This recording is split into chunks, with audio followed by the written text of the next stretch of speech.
of thousands of families who relied entirely on the crop. Corruption, sheer managerial negligence and general low producer prices saw farmers cut down their trees and ditch the crop.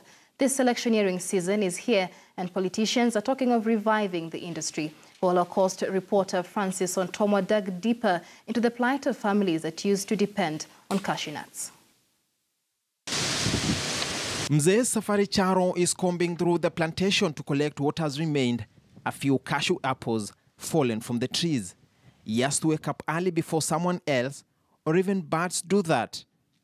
A few years ago, he used to own several trees, but not anymore.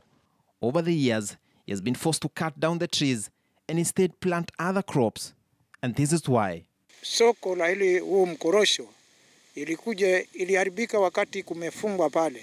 Ikawa sasa fedha ya mkulima hawezi kupata moja kwa moja, isipokuwa sasa walipoingia hawa ambao wananunua tu, hawa magenti ambao wananunua wakipeleka nje, wale ndo waliacha mpaka sasa mkulima ameamua hii miti akaiona haina faida, kwa sababu mtambo ulipoanguka ikawa sasa wale wananunua kwa bei ya chini. Aside from tourism, cashew nuts was the next big thing in Kilifi. But just when things were looking up, corruption came in and the once powerful Kenya cashew nuts factory went down. Residents say while top managers and their accomplices made a killing, Mzee Charo and other farmers faced the music. Wizi wa fedha ulifanyika mkubwa sana, kwa sababu ningekuwa na ushahidi, kwa sababu mimi mwenyewe kama mkulima wa huo mti, mimi mwenyewe nilikuwa mkulima, nilikuwa mmoja wapo wa kuajiriwa kwenye hiyo mashine. Further afield, we meet Mwangi Tigina at his Kibaoni home in Kilifi North. A former employee of the Kenya Cashew Nuts factory is among the few who have not lost faith entirely in the struggle. He owns a small mechanical stable where he crushes the nuts and later sells them in smaller quantities. The proceeds too little to write home about. Mimi ningependa mitambo ifunguliwe, watu wapate kazi. Vijana ni wengi na hawana kazi ya kufanya.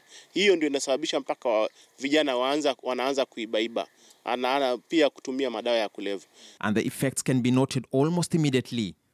Malindi's Sinbad Hotel was one of the biggest treasures owned by the cashew nuts farmers under their cooperatives. The hotel went under. For so many years, the economy of Kilifi relied heavily on the cashew nuts industry. But years of mismanagement and negligence saw the industry go down its knees. Sinbad Hotel, for instance, was owned and operated by cashew nuts farmers, but now it's a pale shadow of its former self. An Asian businessman bought the factory after the suckers. Things are, however, yet to stabilize. It operates on and off largely because of insufficient raw materials. It is not even good that we take it out and we support the other nation or other country, and while our own children in this country, they are looking for a particular job. Former employees are living in abject poverty, many of them barely surviving. If the entire chain wasn't never collapsed, I think Kilifi will be very far. The problem has been the county government, because they don't want to sit down with the national government and reason. There hasn't been deliberate investment by government.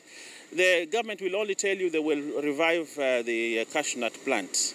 But the cashew nut plant cannot survive if you don't have the cashews. If we don't tap in with the potential of this very key Pwani University to that industry, I think it will be kind of a disaster. Is the leadership doing anything to salvage the situation? Francis Ontomwa, KTN News, Kilifi.